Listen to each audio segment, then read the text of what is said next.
سب سے پہلے جنہوں نے بلند آواز سے قرآن پڑھی تھی وہ عبداللہ ابن مسعود رضی اللہ تعالیٰ عنہ ہے۔ حاجر الہجرتین، دونوں ہجرتیں انہوں نے کی، وہ شہید بدرن، اور بدر میں وہ شریک ہوئے، وما بعدها من المشاہدی مع رسول اللہ صلی اللہ علیہ وسلم، اور اللہ کے رسول صلی اللہ علیہ وسلم کے بعد اس کے بعد کے تمام بدر کے بعد کے تمام غزوات میں بھی وہ شریک ہوئے۔ حظی بشرف خدمتی رسول اللہ صلی اللہ علیہ وسلم، رسول اللہ صلی اللہ علیہ وسلم کی خدمت سے وہ مشرف ہوئے، خدمت سے انہوں نے یہ قسمت حاصل کی، رسول اللہ صلی اللہ علیہ وسلم کے خدمت کے شرف سے وہ مشرف ہوئے۔ فلقب بصاحب السواد والسواک، اور ان کا لقب ہو گیا صاحب السواد والسواک۔ سواد کہتے ہیں صاحب الاسرار، سواد کے معنی یہاں ہے صاحب الاسرار، رازدار صحابی، رازدار صحابی، اور ڈکشنری میں اس کے ایک معنی صاحب کے بھی ہیں جو ہمیشہ ساتھ رہتے ہیں، تو دونوں باتیں عبداللہ بن مسعود پر فٹ آتی ہیں، تو صاحب السواد والسواک، صاحب اسرار اور صاحب مسواک۔ اللہ کے رسول صلی اللہ علیہ وسلم کی خدمت میں یہ آپ کے ساتھ رہتے تھے، خاص طور پر سفر میں، ان کے ذمہ داری میں تھے بستر، آپ کا بستر ٹھیک کرنا، مسواک رکھنا آپ کے لیے، پھر آپ کی جوتیاں جب ضرورت ہو تو آپ کے ساتھ لینا جیسے آپ وضو کرتے ہوں، اور پھر وضو کا پانی آپ کو پیش کرنا۔ اور بھی صحابہ تھے ان کاموں پر، لیکن ان کے ساتھ ساتھ عبداللہ بن مسعود رضی اللہ تعالیٰ عنہ خاص طور پر اللہ کے رسول صلی اللہ علیہ وسلم کی ان خدمت میں معروف تھے۔ فلقب بصاحب السواد والسواک، صاحب السواد والسواک ان کا لقب پڑ گیا۔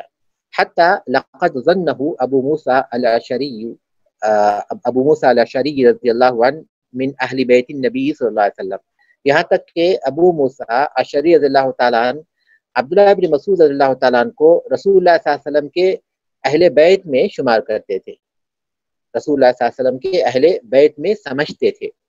حیث قال، جیسا کہ وہ کہتے ہیں، قدمت انا و اخی من الیمن، میں اور میرے بھائی یمن سے آئے، فمکثنا حینا، ایک مدت تک ہم رہے، ایک وقت تک ہم وہاں رہے یعنی مدینے میں، لا نرى ابن مسعود و امه الا من اہل بیت رسول اللہ صلی اللہ علیہ وسلم، ہم عبداللہ ابن مسعود اور ان کی والدہ کو اہل بیت رسول صلی اللہ علیہ وسلم ہی میں سمجھتے تھے، لما نرى من کثرت دخولہ، اس وجہ سے کہ ہم دیکھتے تھے، جو ہم دیکھتے تھے کثرت سے ان کی آمد و رفت، و دخول امہ، اور ان کی والدہ کی آمد و رفت، علی رسول اللہ صلی اللہ علیہ وسلم، رسول اللہ صلی اللہ علیہ وسلم کے پاس، رسول اللہ صلی اللہ علیہ وسلم کے پاس ان کے اور ان کے والدہ کی کثرت سے آمد و رفت کو ہم دیکھتے تھے، اس وجہ سے انہیں اہل بیت رسول صلی اللہ علیہ وسلم میں سمجھتے تھے۔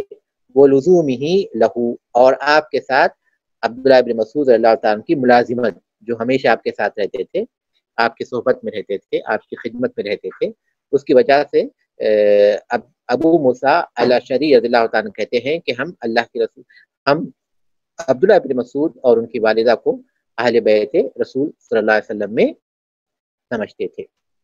مبلغہ من العلم، علم میں ان کا مقام، قال له النبی صلی اللہ علیہ وسلم فی اول الاسلام، رسول اللہ صلی اللہ علیہ وسلم نے اسلام کے آغاز ہی میں ان سے کہا تھا، یعنی ان کے اسلام لانے کے شروع ہی میں، انک لغلام معلم، تم سکھائے ہوئے غلام ہو، انک لغلام معلم، تم سمجھدار سکھائے ہوئے غلام ہو، اس کا واقعہ یا اس کا پس منظر میں ذکر کر چکا ہوں۔ وقال، اور آپ صلی اللہ علیہ وسلم نے ان سے کہا تھا، ان کے بارے میں کہا تھا، من احب ان یقرأ القرآن غضا کما انزل فلیقرأ علی قراءۃ ابن ام عبد، جو یہ چاہتا ہو کہ قرآن مجید کو اسی طرح تر و تازہ پڑھے جس طرح کہ وہ نازل کیا گیا، تو وہ ابن ام عبد کی قرات پر اس کو پڑھے، جو یہ چاہتا ہو کہ قرآن مجید کو اسی طرح تر و تازہ پڑھے جس طرح وہ نازل ہوا، تو اسے چاہیے کہ وہ ابن ام عبد یعنی عبداللہ ابن مسعود رضی اللہ تعالیٰ عنہ کی قرات پر قرآن مجید کو پڑھے۔ عبداللہ ابن مسعود ان 4 صحابہ میں سے ہیں جن سے اللہ کے رسول صلی اللہ علیہ وسلم نے خاص طور پر قرآن سیکھنے کی ترغیب دی تھی، خاص طور پر عبداللہ ابن مسعود اور سالم مولا ابو حذیفہ اور ابی بن کعب اور معاذ بن جبل رضی اللہ تعالیٰ عنہم. تو ان میں عبداللہ ابن مسعود رضی اللہ تعالیٰ عنہ سب سے پہلے تھے. وعن ابن مسعود رضی اللہ تعالیٰ عنہ قال, اور عبداللہ ابن مسعود رضی اللہ تعالیٰ عنہ کا جو علمی مقام و مرتبہ ہے, جو علمی شان ہے, اس کا اندازہ ہم اس بات سے بھی لگا سکتے ہیں کہ وہ کہتے ہیں واللہ الذی لا الہ غیرہ, اس اللہ کی قسم جس کے سوا کوئی معبود نہیں, ما انزل سورۃ من کتاب اللہ, کتاب اللہ کی کوئی صورت نازل نہیں کی گئی الا وانا اعلم این نزلت, مگر یہ کہ میں جانتا ہوں کہ وہ کہاں نازل ہوئی. ولا انزلت آیت من کتاب اللہ, اور کتاب اللہ کی کوئی آیت نازل نہیں کی گئی الا وانا اعلم فی من نزلت, مگر یہ کہ میں جانتا ہوں کہ وہ کس کے بارے میں نازل ہوئی, یعنی کس مسئلے میں نازل ہوئی, کس معاملے میں نازل ہوئی, کہاں نازل ہوئی اور کس معاملے میں نازل ہوئی, اس میں کیا بات بیان کی گئی, اس کو میں اچھی طرح جانتا ہوں.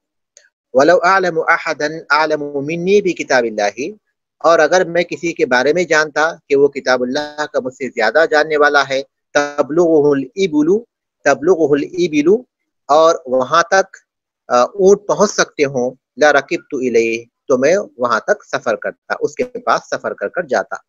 کسی کے بارے میں مجھے یہ معلوم ہوتا کہ وہ کتاب اللہ کا مجھ سے زیادہ جاننے والا ہے اور وہاں تک اونٹ پہنچ سکتے ہوں, تو میں اس کے پاس سفر کر کے جاتا. اس سے ہم اندازہ لگا سکتے ہیں کہ قرآن مجید کے معنی کی معرفت کے سلسلے میں عبداللہ ابن مسعود کا کتنا بڑا مقام و مرتبہ تھا. وفاتہ توفی فی المدینہ النبویہ, مدینہ میں ان کا انتقال ہوا سنۃ اثنتین و ثلاثین, 32 ہجری میں, من الہجرتی, عثمان ابن عفان اللہ تعالیٰ کی خلافت کے دور میں 32 ہجری میں ان کا انتقال ہوا. ودفن بالبقیع رضی اللہ عنہ, اور جنت البقیع میں ان کی تدفین ہوئی. یہ عبداللہ بن مسعود رضی اللہ تعالیٰ عنہ کی مختصر سوانح حیات اور پھر ان کا علمی مقام و مرتبہ ہے, جن سے تفسیر کے بہت سے اقوال مروی ہیں. اشہر الطرق الصحیحۃ عن ابن مسعود, عبداللہ ابن مسعود رضی اللہ تعالیٰ عنہ سے مروی صحیح طرق جو مشہور ہیں, عبداللہ ابن مسعود رضی اللہ تعالیٰ عنہ سے مروی مشہور صحیح طرق. اولا الاعمش عن ابراہیم عن علقمۃ عن ابن مسعود, اعمش ابراہیم سے, وہ علقمہ سے, وہ ابن مسعود سے روایت کرتے ہیں. یہ طریق صحیح ہے. الاعمش عن ابی الضحیٰ عن مسرور عنہ, اعمش جو ابی الضحیٰ سے, وہ مسرور سے, اور وہ عبداللہ ابن مسعود رضی اللہ تعالیٰ سے روایت کرتے ہیں. الاعمش عن ابن وائل عنہ, اعمش جو ابن وائل سے روایت کرتے ہیں اور وہ عبداللہ ابن مسعود رضی اللہ تعالیٰ سے روایت کرتے ہیں. مجاہد عن ابی معمر عنہ, مجاہد جو ابی معمر سے روایت کرتے ہیں اور وہ عبداللہ ابن مسعود سے روایت کرتے ہیں. الثوری عن منصور عن ابراہیم عن علقمۃ عنہ, ثوری جو منصور سے اور وہ ابراہیم سے اور وہ علقمہ سے اور وہ عبداللہ بن مسعود رضی اللہ تعالیٰ سے روایت کرتے ہیں رضی اللہ عنہم اجمعین. تو یہ جو طرق 5 طرق ہیں, ان طرق سے عبداللہ بن مسعود رضی اللہ تعالیٰ کے جو تفسیری اقوال ہیں وہ صحیح ہیں, وہ تفسیری اقوال ہوں یا حدیث ہوں, تو ان طرق سے جو ہیں, جو مروی ہیں, وہ صحیح ہیں. تو گزشتہ سبق میں صحابہ میں سے جو تفسیر میں معروف تھے ان کا ذکر کیا گیا, 10 صحابہ کا پہلے ذکر کیا گیا, اس کے بعد 3 کا تعارف بیان کیا گیا. ان میں اب یہ بتایا جا رہا ہے آگے کے سبق میں کہ درجۃ تفسیر صحابی, تفسیر صحابی کا درجہ, تفسیر صحابی کا درجہ. ہم اس سے پہلے پڑھ چکے ہیں. تفسیر مأثور اس تفسیر کو کہتے ہیں کہ قرآن کی تفسیر قرآن کے ذریعے کی جائے یا اللہ کے رسول صلی اللہ علیہ وسلم کے احادیث کے ذریعے کی جائے یا پھر صحابہ کے اقوال سے کی جائے. تو یہ تفسیر بالمأثور ہے. تو اس میں صحابہ کا ذکر کرتے ہوئے اب یہ بتایا جا رہا ہے کہ تفسیر صحابی کا درجہ کیا ہے, تفسیر میں ان کا درجہ کیا ہے. تو کہتے ہیں اولا اقوال الصحابہ فی التفسیر لها حکم المرفوع الی النبی صلی اللہ علیہ وسلم بشرطین. صحابہ کی اقوال تفسیر میں ان کا حکم مرفوع کا حکم ہے, اللہ کے نبی صلی اللہ علیہ وسلم تک جو مرفوع ہوتے ہیں ان کا حکم ہے, بشرطین 2 شرطوں کے ساتھ. ایک تو مرفوع ہے جو اللہ کے رسول صلی اللہ علیہ وسلم تک پہنچتے ہوں، یعنی اللہ کے رسول صلی اللہ علیہ وسلم کا کوئی قول ہو، کوئی فعل ہو، آپ کی کوئی تقریر ہو، تو اس کا یہ مرفوع کہلاتے ہیں۔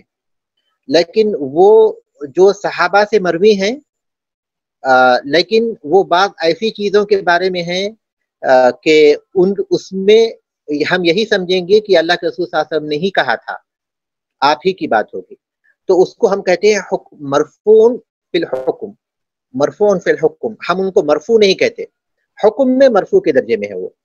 ایک مرفوع ہے اور ایک وہ ہے جو مرفوع فی الحکم ہے۔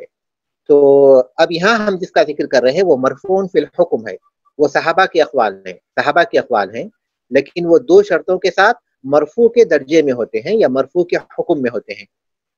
پہلی شرط کیا ہے؟ ان یکون مما لا مجال للرأی فیہ، کہ وہ ان چیزوں میں سے ہو، وہ قول ان چیزوں میں سے ہو جس میں رائے کا کوئی دخل نہ ہو، جس میں رائے کا کوئی دخل نہ ہو، کا اسباب النزول، جیسے کہ سبب نزول ہے، صحابی کہتے ہیں کہ یہ جو آیت ہے وہ اس سبب سے نازل ہوئی، تو ظاہر ہے کہ یہ ان کی رائے تو نہیں ہو سکتی، بلکہ سبب جو پیش آیا تھا اس کو وہ بیان کرتے ہیں، تو اس کا حکم مرفوع کا حکم ہے، اس کو ہم قبول کریں گے، مرفوع کا حکم ہے۔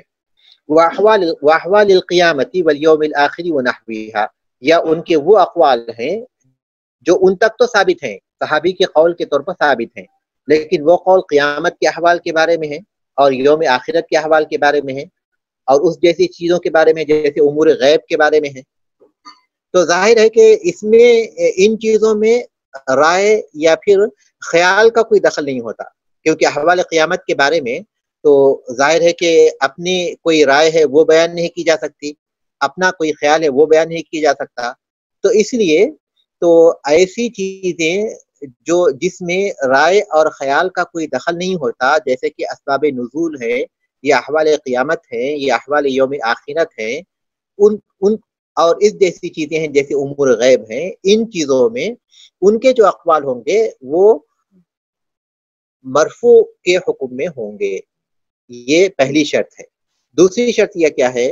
اللہ یکون الصحابی معروفا بالاخذ عن اہل الکتاب، کہ وہ صحابی اہل کتاب کی باتیں لینے میں معروف نہ ہو، الذین اسلموا، ان اہل کتاب کی باتیں لینے میں جو اسلام قبول کر چکے تھے، جیسے کہ کعب احبار ہے، وہ اسلام قبول کر چکے تھے، تو دوسری شرط یہ ہے کہ وہ صحابی اہل کتاب کی مسلمان اہل کتاب کی باتیں لینے میں معروف نہ ہو، جو اسرائیلیات کو روایت کرتے ہیں، وہ جو اسرائیلیات کو روایت کرتے ہیں، اے غیر معروف بمرویات الاسرائیلیات، یعنی وہ اسرائیلیات کی روایت میں معروف نہ ہو۔ تو ایسے صحابی مثال کے طور پر ابو ہریرہ رضی اللہ تعالیٰ عنہ، ان کے بارے میں بھی آتا ہے کہ وہ لیا کرتے تھے، اور عبداللہ ابن عباس رضی اللہ تعالیٰ عنہ کے بارے میں بھی آتا ہے کہ وہ ان کی روایت کو لیا کرتے تھے۔ تو جو صحابہ نہیں لیا کرتے تھے ان کی روایات کو، تو ان کا جو موقوف قول ہوگا، ان کی جو موقوف بات ہوگی، اس کو ہم جو ہے مرفوع کے حکم میں لیں گے، یعنی اللہ کے رسول صلی اللہ علیہ وسلم ہی کی بات کے طور پر لیں گے۔ تو دو شرطیں ہو گئیں، ایک شرط تو یہ کہ ان کا قول ایسی چیز کے بارے میں ہو جس میں رائے کو کوئی دخل نہیں ہوتا، جیسے کہ اسباب نزول کے بارے میں ہو یا احوال قیامت یا احوال یوم آخرت کے بارے میں ہو، تو وہ مرفوع کے حکم میں ہوں گے۔ دوسری شرط یہ ہے کہ وہ ایسے صحابی سے مروی ہو جو کہ مسلمان اہل کتاب کی باتوں کو نہیں لیتے، یعنی اسرائیلیات میں معروف نہ ہو، اسرائیلیات کو اخذ کرنے میں، اسے لینے میں معروف نہ ہو۔ یہ پہلی بات ہو گئی اقوال صحابہ مرفوع۔ اقوال صحابہ کون سے اقوال صحابہ ہیں جو مرفوع کے حکم میں ہوتے ہیں؟ تو یہ بتا دیا کہ جس میں یہ دو شرطیں ہوں گی وہ مرفوع کے حکم میں ہوں گے، اگرچہ کہ وہ ان کا قول ہے، لیکن وہ ان کا قول ان تک صحیح ثابت ہے، ضعیف نہیں ہے، بلکہ باقاعدہ ان تک جو ہے صحیح روایت تک پہنچا ہے، صحابی تک صحیح روایت تک پہنچا ہے، لیکن وہ قول صحابی کا ہے، صحابی یہ نہیں کہتے کہ اللہ کے رسول صلی اللہ علیہ وسلم نے فرمایا، بلکہ وہ خود اپنی طرف سے بیان کرتے ہیں، صحابی کا قول ہے۔ تو ان دو شرطوں کے ساتھ صحابی کا جو قول ہے وہ مرفوع کے حکم میں ہوگا۔ ثانیاً ما یکون للرأی فیہ مجال، جس میں رائے کا دخل ہو، رائے کا جس میں کوئی دخل ہو، ما یکون للرأی فیہ مجال، جس میں رائے کا دخل ہو، جس میں رائے ہو سکتی ہو، مادام لم یسندہ الی رسول اللہ صلی اللہ علیہ وسلم، جب تک کہ انہوں نے اللہ کے رسول صلی اللہ علیہ وسلم کی طرف منسوب نہیں کیا. ان کی کوئی بات ہے، انہوں نے یہ نہیں کہا کہ یہ اللہ کے رسول صلی اللہ علیہ وسلم نے کہا، بلکہ وہ اپنی طرف سے کوئی بات کہتے ہیں اور انہوں نے اللہ کے رسول صلی اللہ علیہ وسلم کی طرف اسے منسوب نہیں کیا، تو وہ موقوف ہے، وہ موقوف ہے. فلہ حکم الموقوفی، کیونکہ اس میں رائے کا دخل ہو سکتا ہے. جب رائے کا دخل ہو سکتا ہے تو ہو سکتا ہے وہ بات انہوں نے اپنے اجتہاد سے کہی ہو.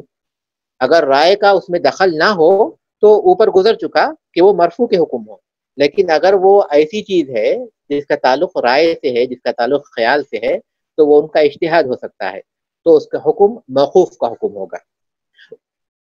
تو آگے جو ہے تفصیل کے ساتھ ان میں سے ہر ایک کا حکم بیان کرتے ہیں. الحکم علیہ، اس پر حکم کیا ہے. اولا ما حکم علیہ بانہ من قبیل المرفوع، جس کے بارے میں یہ فیصلہ کیا جائے کہ وہ مرفوع کی قبیل سے ہیں، وہ مرفوع کے حکم میں ہے. یعنی صحابی کا قول ہے لیکن وہ ایسی چیز ہے جس کا تعلق اسباب نزول سے ہے، یا احوال قیامت سے ہے، یوم آخرت سے، امور غیب سے ہے، اور وہ صحابی ایسے ہیں جو کہ اسرائیلی روایات کو نہیں لیتے ہیں یا ان کو بیان نہیں کرتے ہیں، تو ان کے بارے میں مرفوع کا حکم لگایا گیا. تو کہتے ہیں کہ جن کے بارے میں مرفوع کا فیصلہ کیا گیا ہو، لا یجوز ردہ اتفاقا، تو بالاتفاق اہل علم کا اس بات پر اتفاق ہے کہ ان کو رد نہیں کیا جا سکتا، بلکہ ان کو قبول کیا جائے گا.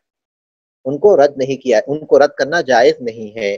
بل یاخذہ المفسر، بلکہ مفسر اسے قبول کرے گا. ولا یعدل عنہ، اور اس سے تجاوز نہیں کرے گا، یعنی اس سے ہٹ کر کوئی دوسری اپنی بات نہیں بیان کرے گا.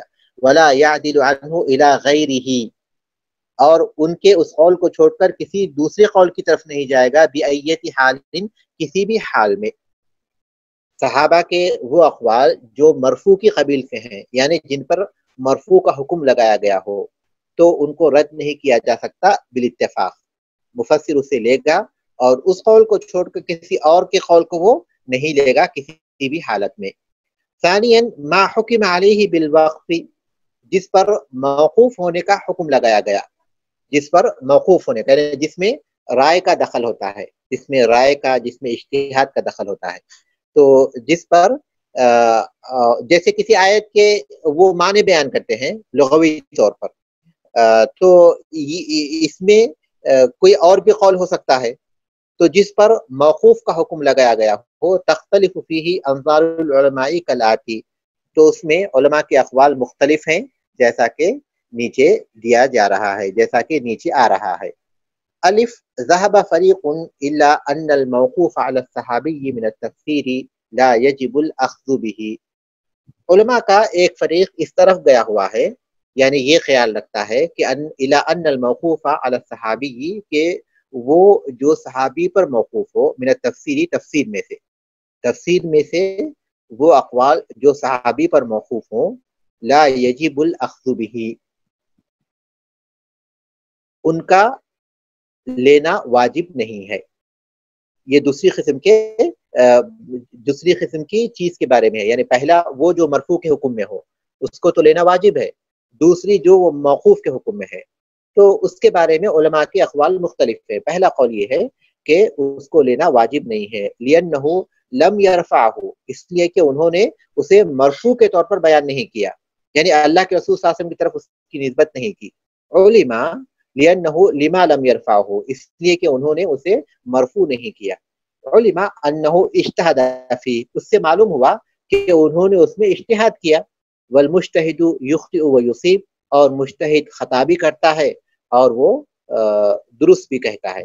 مختلف مجتہد خطا بھی کرتا ہے اور درست بھی کہتا ہے. والصحابۃ فی اجتہادہم کسائر المجتہدین، اور صحابہ اپنے اجتہاد کے معاملے میں دیگر تمام مجتہدین کی طرح ہی ہیں. صحابہ اپنے اجتہاد کے معاملے میں دیگر تمام مجتہدین ہی کی طرح ہیں. یہ پہلے فریق کا قول ہے، یہ پہلے فریق کا قول ہے، وہ جو صحابہ پر موقوف ہے ان کے سلسلے میں. وذهب فريق آخر إلى أنه يجب الأخذ به، اور دوسرا فریق اس طرف گیا ہے کہ اس کو لینا واجب ہے، والرجوع الیہ، اور اس کی طرف رجوع کرنا واجب ہے، یعنی اس کو لینا واجب ہے، اس کو لینا بھی واجب ہے۔ دوسرے فریق کا یہ خیال ہے، لظن سماعہم لہ من رسول اللہ صلی اللہ علیہ وسلم، اس بات کا احتمال پائے جانے کی وجہ سے کہ انہوں نے اللہ کے رسول صلی اللہ علیہ وسلم سے اس کو سنا ہو، اگرچہ کہ انہوں نے یہ نہیں کہا کہ اللہ کے رسول صلی اللہ علیہ وسلم نے فرمایا، لیکن اس بات کا اس میں احتمال ہے کہ انہوں نے اللہ کے رسول صلی اللہ علیہ وسلم سے اسے سنا ہو۔ فَإِنْ فَسَّرُوا بِرَأْيِهِمْ، اور اگر نہیں بھی سنا ہو تو فَإِنْ فَسَّرُوا بِرَأْيِهِمْ، اور اگر انہوں نے اپنی رائے سے اس کی تفسیر کی ہو، فَرَأْيُهُمْ أَصْوَبُ، تو ان کی رائے زیادہ ثواب والی ہے، ان کی رائے زیادہ درست ہے دوسروں کی آراء کے مقابلے میں۔ لِأَنَّهُمْ أَدْرَى النَّاسِ بِكِتَابِ اللَّهِ، اس لیے کہ وہ تمام لوگوں میں کتاب اللہ کے زیادہ جاننے والے ہیں۔ اذ ہم اہل اللسان، اس لیے کہ وہ اہل زبان ہیں۔ وهذا القول هو الذي رجعه كثير من العلماء، اور اسی قول کو اکثر علماء نے راجح قرار دیا ہے، یعنی دوسرے قول کو، کہ اگر وہ موقوف کے حکم میں بھی ہوں تو ان کو لیا جائے گا، موقوف کے حکم میں بھی ہوں تو ان کو لینا واجب ہے۔ اس کو اکثر اہل علم نے راجح قرار دیا ہے۔ قال ابن کثیر فی مقدمۃ تفسیرہ، ابن کثیر رحمہ اللہ نے اپنے تفسیر کے مقدمے میں یہ بیان کیا ہے، اذا لم نجد التفسیر فی القرآن، کہ اگر ہم تفسیر کو قرآن میں نہ پائیں، یعنی کسی آیت کی تفسیر ہم قرآن میں نہ پائیں، ولا فی السنۃ، اور نہ سنت میں، رجعنا فی ذلک الی اقوال الصحابہ، تو اس سلسلے میں ہم اقوال صحابہ کی طرف رجوع کریں گے۔ فإنهم أدرى بذلك، اس لیے کہ وہ تفسیر قرآن سے زیادہ واقف ہیں، تفسیر قرآن کو زیادہ جاننے والے ہیں۔ لما شاهدوه من القرآن والاحوال التي اختصوا بها، اس لیے کہ لما شاهدوه من القرائن، جو قرائن انہوں نے دیکھے اور جو احوال انہوں نے دیکھے جس کے ساتھ وہی خاص ہے، یعنی قرآن مجید کس ماحول میں نازل ہوا، کیا حالات تھے، کن حالات میں نازل ہوا، اور اس آیت کے وقت پر کون سی باتیں پیش آئی تھیں جس کے جواب میں یہ آیت نازل ہوئی، تو جو قرائن اور احوال ہیں اس کو وہ دیکھ چکے ہیں اپنی آنکھوں سے، اور اس وقت وہ موجود تھے، اور یہ انہی کے ساتھ خاص ہے کیونکہ ان کے بعد آنے والے تو اس وقت موجود نہیں تھے۔ تو لما شاہدوہ من القرائن والاحوال، اس وجہ سے کہ جو انہوں نے دیکھا ہے قرائن کو اور احوال کو، التی اختص بها، جو انہوں کی خصوصیت ہے، ولما لهم من الفہم التامی، اور وہ جو فہم تام انہیں حاصل ہے، والعلم الصحیح، اور علم صحیح انہیں حاصل ہے، والعمل الصالح، اور عمل صالح انہیں حاصل ہے۔ عمل صالح، علم صحیح اور فہم تام، یہ ان کی ایسی خصوصیات ہیں جو دوسروں کے مقابلے میں بہت زیادہ پائی جاتی ہیں۔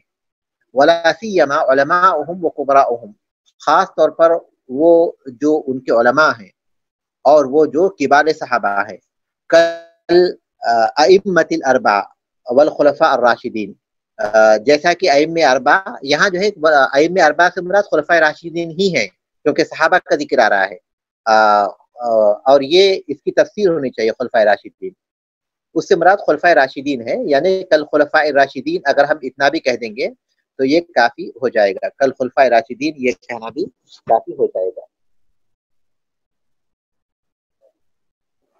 جی ہاں، کل ائمۃ الاربعۃ والخلفاء الراشدین، میں ایک دوسرے قول میں دیکھ رہا ہوں، کل ائمۃ الاربعۃ والخلفاء الراشدین، جیسا کہ ائمہ اربعہ ہیں اور خلفاء راشدین ہیں، والائمۃ المہتدین المہدیین، وہ ائمہ جو کہ راہ راست پر رہے اور راہ راست کی رہنمائی کرنے والے ہیں، وہ عبداللہ ابن مسعود رضی اللہ تعالیٰ اور عبداللہ ابن مسعود رضی اللہ تعالیٰ ہیں۔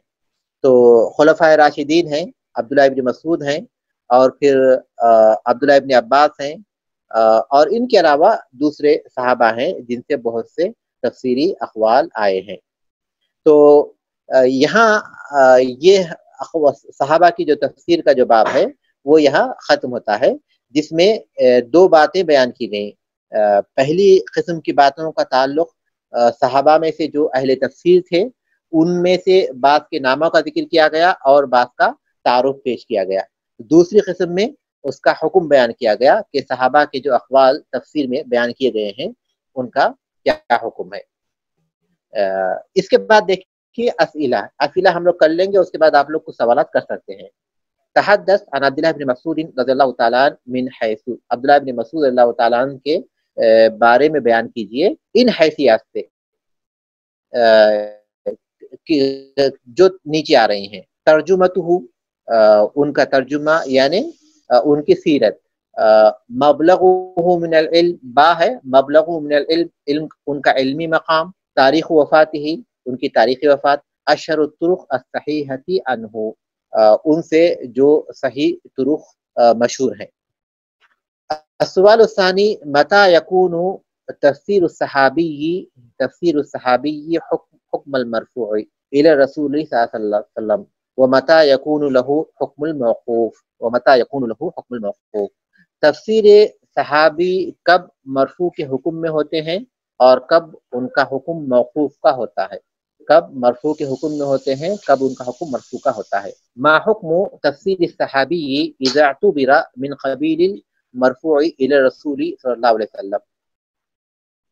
تفسیر صحابی کا حکم کیا ہے جب ان کا اعتبار مرفوع کے قبیل سے کیا جائے.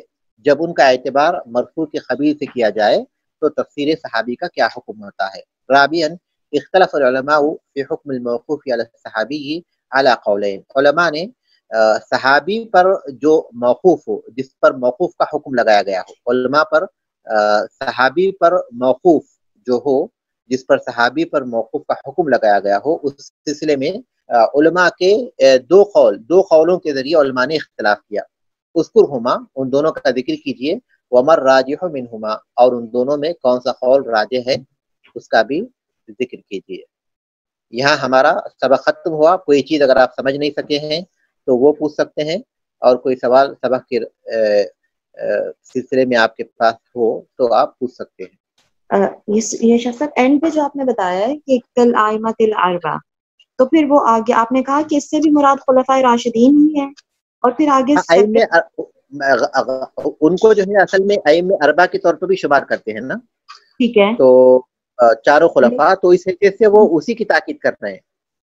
اچھا, اور ائمۃ المہتدین المہدیین سے مراد کیا کبار صحابہ مراد ہے. اچھا, صحابہ ہی ہیں کبار, دوسرے یعنی خلفاء کے علاوہ دوسرے کبار صحابہ, کبار صحابہ مراد ہیں. جی ہاں, ٹھیک ہے. جی. السلام علیکم ورحمۃ اللہ وبرکاتہ. شیخ میں صرف ایک یہ چیز پوچھنا چاہ رہی تھی کہ جو آیا تھا نا کہ اجتہاد میں صحابہ کرام بھی دوسروں ہی کی طرح ہیں, تو مجھے تھوڑا سا یہ میں پوچھنا چاہ رہی تھی کہ کیسے ممکن ہے کہ وہ اجتہاد میں, جبکہ ان کے پاس مطلب وہ اس وقت موجود بھی تھے نبی اکرم صلی اللہ علیہ وسلم کے ساتھ, اور جس طرح پوری باتیں آئیں کہ ان کو نزول کا بھی پتا تھا, اسباب کا بھی پتا تھا, انہوں نے کرتے ہوئے بھی دیکھا نبی اکرم صلی اللہ علیہ وسلم کو. تو جب انہوں نے اجتہاد کیا ہوگا ان ساری چیزوں کو مد نظر رکھتے ہوئے ہی کیا ہوگا, تو پھر ان کا اجتہاد عام لوگوں کے اجتہاد جیسے کیسے ہو سکتا ہے؟ جو اسباب آپ نے ذکر کیے انہی اسباب کی وجہ سے اسی قول کو راجح قرار دیا گیا کہ ان کا اجتہاد عام امت کے اجتہاد سے مختلف ہے, بلکہ وہ ایسے درجے میں ہے کہ اسے قبول کیا جائے. انہی اسباب کے تحت جن کا آپ نے ذکر کیا. لیکن جن لوگ, ایک قول یہ ہے جو یہ ہے کہ ان کا اجتہاد دوسرے تمام مجتہدین کی طرح ہے. ایک قول یہ ہے, لیکن یہ قول مرجوح ہے ان اسباب کے تحت جس کا آپ نے ذکر کیا گیا, اور وہ اسباب کتاب میں ذکر کیے گئے. تو یقیناً ان کے اجتہاد کو خصوصیت ہونا چاہیے. خاص طور پر قرآن کا ہم ذکر کر رہے ہیں, کیونکہ یہ تمام باتیں قرآن ہی کے پس منظر میں, قرآن کا ذکر کر رہے ہیں, تو کچھ ایسی باتیں ان کے ساتھ ہیں جو دوسروں کے پاس نہیں ہے. تو اگر کہ وہ کوئی مطلب بیان کر رہے ہوں گے تو اس کے باوجود بھی اس میں ان کو ایک ایسی خصوصیت حاصل ہے جو بعد والوں کو حاصل نہیں ہے. تو یقیناً وہ قول مرجوح ہے. جی, جزاک اللہ. السلام علیکم ورحمۃ اللہ وبرکاتہ.